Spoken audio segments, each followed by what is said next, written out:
नमस्कार विद्यार्थी मित्रांनो, या ठिकाणी राज्य उत्पादन शुल्क विभागामध्ये 1223 सरकारी पदासाठीची मेगा भरती या ठिकाणी होणार आहे. अशा प्रकारची अपडेट आहे.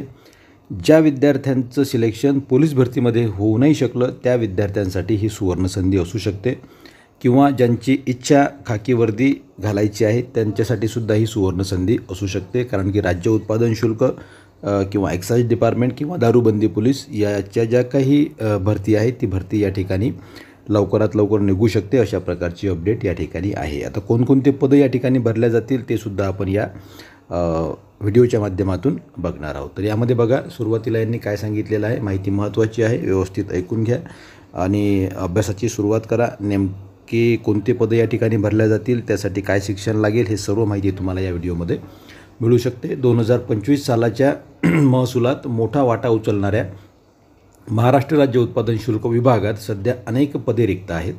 या रिक्त जागांमुळे विभागाच्या कामकाजावर परिणाम होत असून नियमित कारवाई आणि तपासाची गती मंदावली आहे. मात्र या विभागात बळकटीकरणासाठी सरकारने मोठा निर्णय घेतला असून यामध्ये जवळपास 1223 नवीन पदाच्या भरतीसाठी सुधारित आकृतीबंधास मंजुरी देण्यात आलेली आहे. मंजुरी द्या, परंतु लवकरात लवकर जाहिरातसुद्धा काढा आणि विद्यार्थ्यांना दिलासासुद्धा द्या, अशी मागणी या व्हिडिओच्या माध्यमातून आपली सरकारला या ठिकाणी असेल.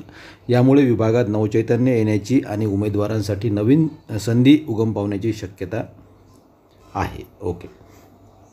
यामध्ये मंत्रिमंडळाच्या अलीकडील बैठकीत राज्य उत्पादन शुल्क विभागात सुधारणा करण्याच्या अनुषंगाने मोठा निर्णय घेण्यात आला आहे. या निर्णयानुसार काय झालेलं आहे तर बघा, यामध्ये 244 पदाची निर्मिती करण्यात येणार आहे.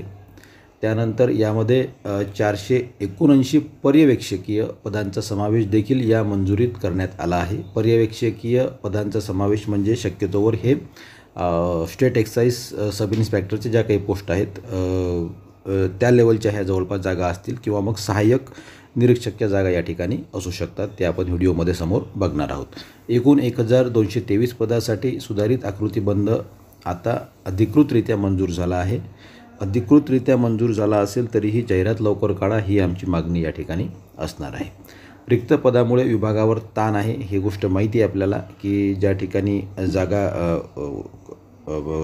कर्मचारी कमी असतात त्या ठिकाणी कामावर ताण असतो. सध्या विभागात उपअधीक्षक, लिपिक, जवान, वाहन चालक, टंकलेखक, लेखापाल यासारख्या अनेक पदावर अधिकारी आणि कर्मचाऱ्याची कमतरता आहे. यामुळे विभागातील कार्यक्षमता बाधित झाली असून उपलब्ध मनुष्यबळावर अतिरिक्त कामाचा भार पडत आहे. आता यामध्ये बघा, उपअधीक्षक राज्य सेवेतून हे पद भरलं जातं. लिपिक, जवान, वाहन चालक, टंकलेखक, लेखापाल हे सर्व गट क चे पद आहेत. याच्या सर्व जाहिराती यामध्ये निघू शकतात. त्यानंतर डिटेल जे आहे ते सुद्धा आपण बघणार आहोत. तर यामध्ये बघा, राज्याच्या महसुलात महत्त्वाची भूमिका. उत्पादन शुल्क विभाग राज्याच्या तिजोरीसाठी महत्त्वाचा महसूल उभारते. विभागाद्वारे करण्यात येणारे कार्य. आता हा जो महसूल विभाग आहे हा खरोखर महत्त्वाचा आहे. हे तुम्हाला एका उदाहरणावरून समजू शकते. कोरोना काळामध्ये सर्व बंद होतं. कोरोना काळामध्ये सर्व व्यवहार ठप्प होते, परंतु या ठिकाणी दारूचे जे काही दुकानं आहेत, वाईन शॉप्स आहेत, हे वाईन शॉप मात्र सरकारने उघडले होते. कारण की सरकारला मोठा महसूल मिळवून देण्यात या डिपार्टमेंटचा वाटा आहे. कारण की दारू बंदी पोलीस जे काही भरती आहे, तर मद्यावरून जो काही महसूल मिळतो तो महसूल यामध्ये याचा प्रमाण जे आहे हे मोठं असतं. त्यामुळे कोरोना काळातही दारूची जे काही दुकानं आहेत किंवा वाईन शॉप्स आहेत, बिअर बार आहेत, बिअर बार नव्हते उघडे, परंतु वाईन शॉप त्या ठिकाणी उघडे होते कोरोना काळामध्ये सुद्धा. त्यावरून तुम्ही या डिपार्टमेंटची, या खात्याची, हे खातं किती महत्त्वाचं आहे हे तुम्ही समजू शकता. यामध्ये बघा, मद्य विक्री, खरेदी, वाहतूक आणि उत्पादन यावर नियंत्रण, अवैध मद्य निर्मिती, साठा, वाहतूक आणि विक्रीवर कारवाई. जे काही गावठी दारू वगैरे ज्याला काय आपण म्हणतो, त्या ठिकाणी धाडी वगैरे टाकून त्या ठिकाणी नकली साठा जप्त वगैरे करणे हे या डिपार्टमेंटचं काम आहे. यामार्फत दरवर्षी सुमारे 4000 कोटी रुपयांचा महसूल केवळ नाशिक विभागातूनच जमा होतो. फक्त नाशिक विभागातूनच 4000 कोटीचा महसूल या ठिकाणी जमा होतो. म्हणून किती महत्त्वाचं हे डिपार्टमेंट आहे तुम्ही हे बघू शकता. आता यामध्ये भरती 100% ही निघणारच आहे. गट क मधील पदांची भरती लांबणीवर. सद्यस्थितीत उत्पादन शुल्क विभागात गट क मधील विविध पदे रिक्त आहेत. यामध्ये जवान, वाहन चालक, लिपिक आणि सहाय्यक दुय्यम निरीक्षक जे मी अगोदर सांगितलं होतं ते पद आहे. या कर्मचाऱ्याची दुय्यम निरीक्षक अधिकारी होण्याचे स्वप्न पाहिले आहे, मात्र भरती प्रक्रिया रखडल्यामुळे ते स्वप्न अधुरे राहिले आहे.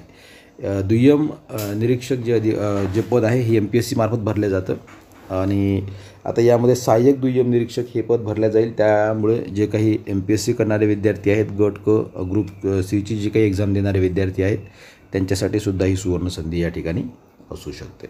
ओके. यामध्ये महाराष्ट्र लोकसेवा आयोगाकडे अपेक्षा मात्र अद्याप पुढाकार नाही.